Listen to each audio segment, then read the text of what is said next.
Many travelers believe they know everything about packing a carry-on, but the truth is there are hidden rules and common mistakes that can turn your trip into a nightmare.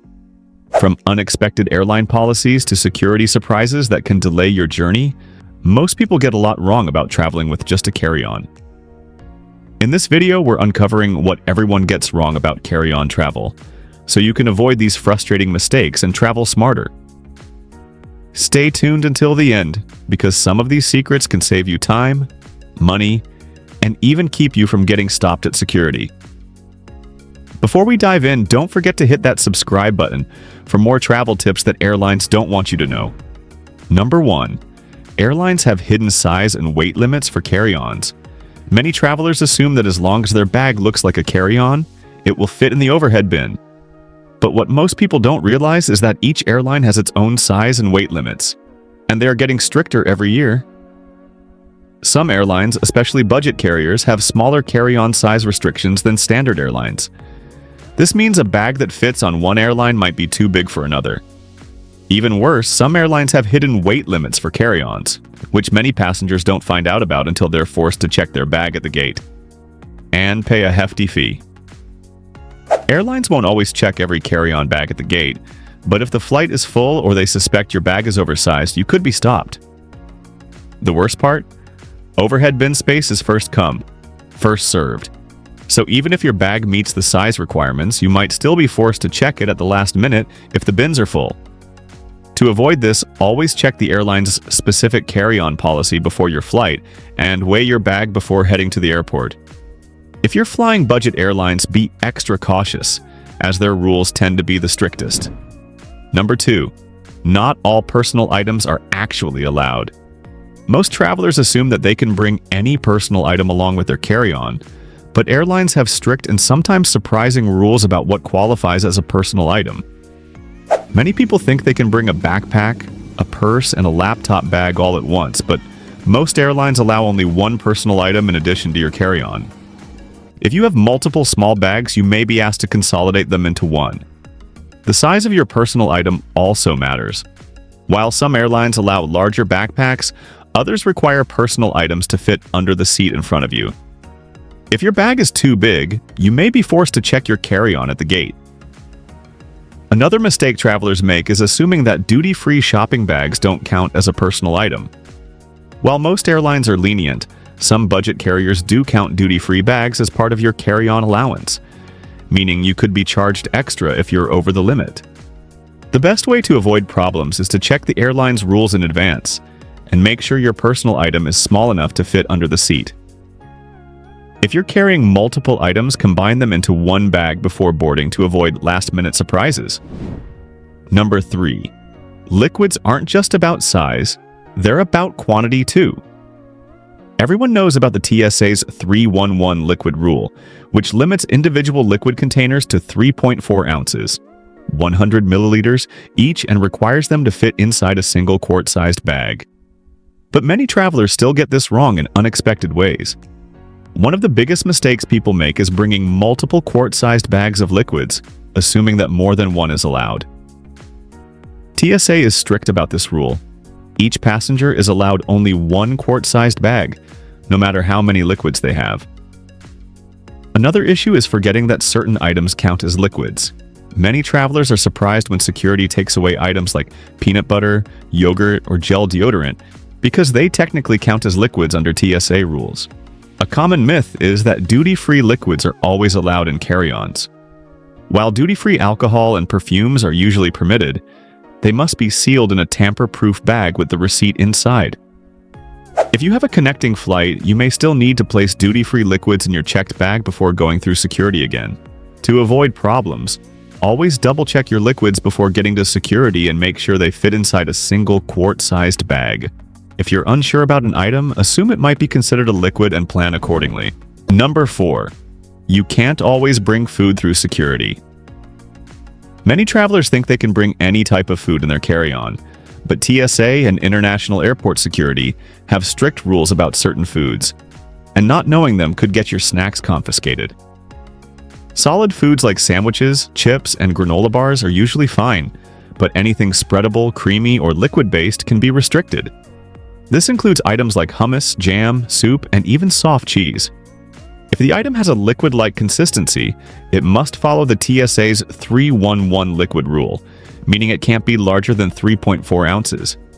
Another common mistake is assuming that all foods can be brought into other countries. Many destinations have strict regulations on fresh fruits, meats, and dairy products, and failing to declare them could result in fines or even confiscation at customs. International travelers should also be aware that airport security in some countries has even stricter food rules than the TSA. For example, some European and Asian airports ban outside food and hand luggage entirely. To avoid issues, check both TSA rules and the regulations of your destination country before bringing food in your carry-on. When in doubt, stick to packaged, dry snacks that are unlikely to be flagged by security. Number 5. Overstuffed carry-ons can get you stopped at security. Many people try to pack as much as possible into their carry-on to avoid checked baggage fees, but an overstuffed bag can actually cause delays at airport security. TSA agents often flag bags that are too tightly packed, as dense bags make it harder for X-ray machines to scan items inside. If your bag is too full or has too many overlapping objects, it may need to be opened and searched manually, which can slow you down. A big mistake people make is stuffing electronics, toiletries, and shoes into one bag, creating a jumbled mess that raises red flags on security scanners. TSA often requires laptops, tablets, and certain toiletries to be removed from bags, so burying them under layers of clothes will only slow things down. Another issue is expanding suitcases. Some travelers extend the expandable zipper of their carry-on to fit more items, but this can make the bag too big to fit in overhead bins, leading to unexpected gate check fees. The best way to avoid this is to pack your carry-on in an organized way, keep liquids and electronics easily accessible, and never overstuff your bag to the point where it can't close properly. This will not only help you move through security faster, but also reduce the risk of being forced to check your bag at the gate. Number 6. Not all airlines allow free carry-ons. Many travelers assume that every airline allows at least one free carry-on bag, but this is not always the case. Budget airlines in particular have been cracking down on baggage policies, and some now charge passengers even for carry-ons. Ultra-low-cost carriers such as Spirit, Frontier, and Ryanair often require passengers to pay extra for carry-on bags. And if you don't pay in advance, the fees at the airport can be shockingly high. Some airlines only allow a small personal item for free and charge extra for any additional luggage, even if it fits in the overhead bin. The trick airlines use is offering cheap base fares and then making up the difference with expensive baggage fees. Passengers who assume their ticket includes a carry-on often get caught off guard at the gate, where they may be forced to pay $50 or more just to bring their bag on board. To avoid getting scammed by these hidden fees, always check your airline's baggage policy before booking your flight. If your airline charges extra for a carry-on, it's usually cheaper to pay for it online in advance rather than at the airport. Number 7. The TSA pre-check line isn't always faster. Many frequent travelers sign up for TSA pre-check to speed through security, but what most people don't realize is that TSA pre-check lines aren't always the fastest option. While pre-check typically allows travelers to keep their shoes on, leave laptops and liquids in their bags, and move through a dedicated lane, some airports don't have enough staff to keep these lanes running smoothly. As a result, the pre-check line can sometimes be just as slow or even slower than the regular security line. Another problem is that pre-check is only available at certain airports and during certain hours. If you arrive at the airport early in the morning or late at night, the TSA pre-check lane might not even be open, forcing you to go through the standard security process anyway. Additionally, not all airlines participate in TSA pre-check, so if you're flying with a smaller airline, you may not be able to use the pre-check benefit even if you're enrolled.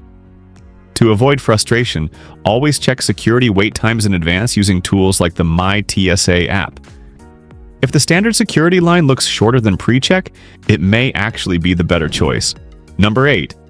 Duty-free shopping isn't always a good deal. Many travelers assume that buying items at duty-free shops will save them money, but in reality, duty-free prices are often higher than what you'd pay elsewhere. The biggest misconception is that duty-free automatically means cheaper, but this is not always the case. Airports know that travelers are often willing to spend impulsively, and they take advantage of this by marking up prices on many duty-free items. Alcohol, tobacco, and luxury goods are some of the most common duty-free purchases, but even though they may be tax-free, they are often still more expensive than what you'd find at a regular store. In some cases, local grocery stores or online retailers offer the same items for significantly lower prices. Another hidden issue is that duty-free purchases can cause problems with carry-on luggage rules. If you buy a large bottle of alcohol or perfume at a duty-free store and have a connecting flight, you might be forced to pack it in your checked luggage or risk having it confiscated at security. Before making any duty-free purchases, it's always smart to compare prices online to make sure you're actually getting a good deal. Number 9. Overhead bin space is never guaranteed. One of the biggest carry-on mistakes travelers make is assuming there will be enough space in the overhead bins for their bag. Airlines often overbook flights and encourage more people to bring carry-ons, leading to a shortage of bin space, especially on fully booked flights or smaller regional planes. Even if your bag meets size requirements, you might still be forced to check it at the gate if there's no more space available. Passengers who board last are most at risk of losing their overhead bin space as bins fill up quickly, especially with larger roller bags. Some airlines have even started charging passengers for guaranteed overhead bin space, turning what was once a free perk into another way to make money. If you want to increase your chances of keeping your bag with you, consider boarding early by selecting a priority boarding option or sitting in the front of the plane. Otherwise, be prepared for the possibility that you may need to check your carry-on at the last minute. Number 10. Not every airport accepts mobile boarding passes. With mobile technology becoming more common, many travelers assume they can always use their phone to check in and board their flight. But what many people don't realize is that some airports and countries still require paper boarding passes. While most major U.S. airports accept mobile boarding passes, some international airports, especially in smaller countries or remote locations, still require passengers to print a physical ticket. Even within the U.S., certain airports may not have scanners that can read mobile passes, especially if you're traveling through an older terminal. Another issue is that mobile passes can fail due to phone battery issues, poor internet connection, or technical glitches. If your phone dies right before boarding, you could be stuck scrambling to print a paper pass at the last minute. To avoid any issues, always take a screenshot of your mobile boarding pass and, if possible, print a backup copy before heading to the airport. That way, you won't be caught off guard if your phone runs out of battery or if the airport doesn't accept digital tickets. Now that you know these hidden carry-on travel mistakes, you'll be much better prepared for your next flight. From avoiding surprise baggage fees to keeping your carry-on from getting flagged at security, these tips can save you time, money, and unnecessary stress at the airport. If you found this video helpful, don't forget to subscribe for more insider travel tips that airlines and airports don't want you to know. Thanks for watching and safe travels.